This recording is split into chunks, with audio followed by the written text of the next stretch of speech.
ask yourself if you are happy. Jack White, Entering Heaven Alive.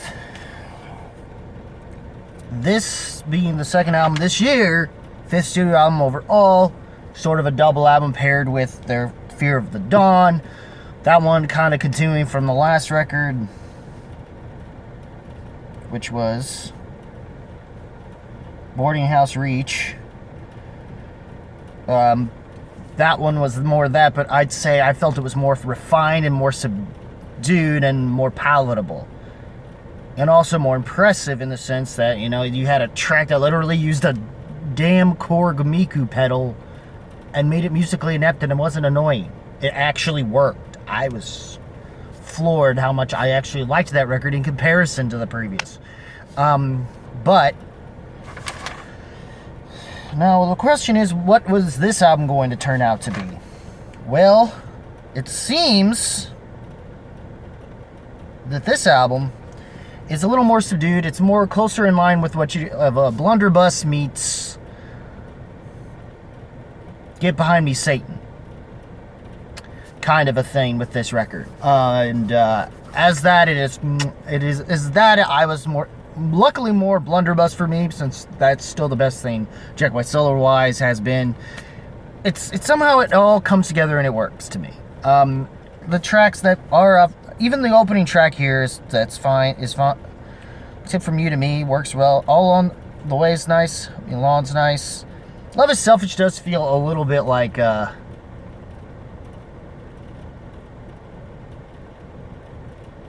Love Uninterrupted or Love Interrupted from Blunderbuss, but I don't know if I would say it's as good as that, but it works here. You Surround With My Love was, I think, probably the more experimental one on this track. Queen of the Bees isn't bad either.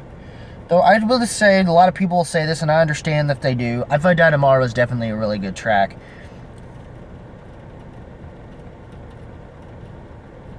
A lot of it's, I find pretty good.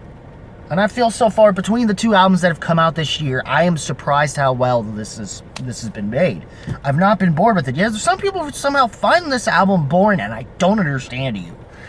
I'm not bored with it at all. I actually feel like wanting to come back to it, in the same sense as I would say Blunderbuss.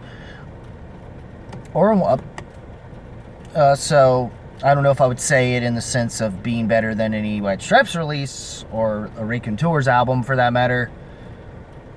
But as far as Jack White's solo stuff is concerned, this is definitely among his better records. I was definitely happy with what we've been getting.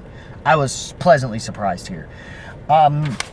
Overall, for Entering Heaven Alive, if you were more into that the more acoustic, piano bass driven stuff that is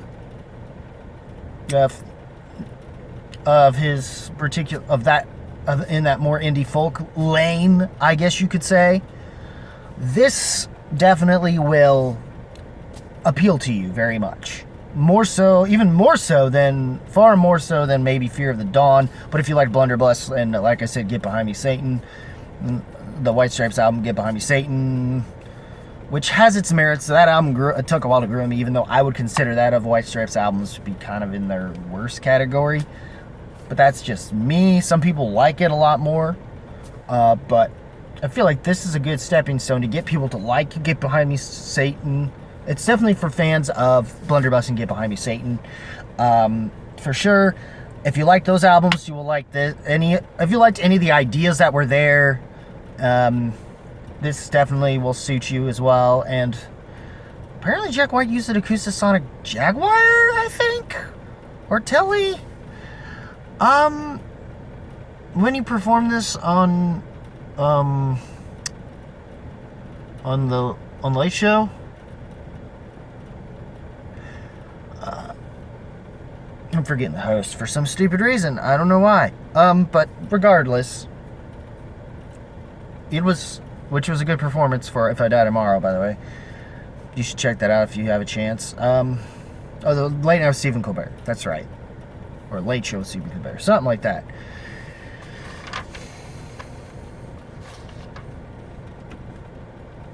But yes. all good.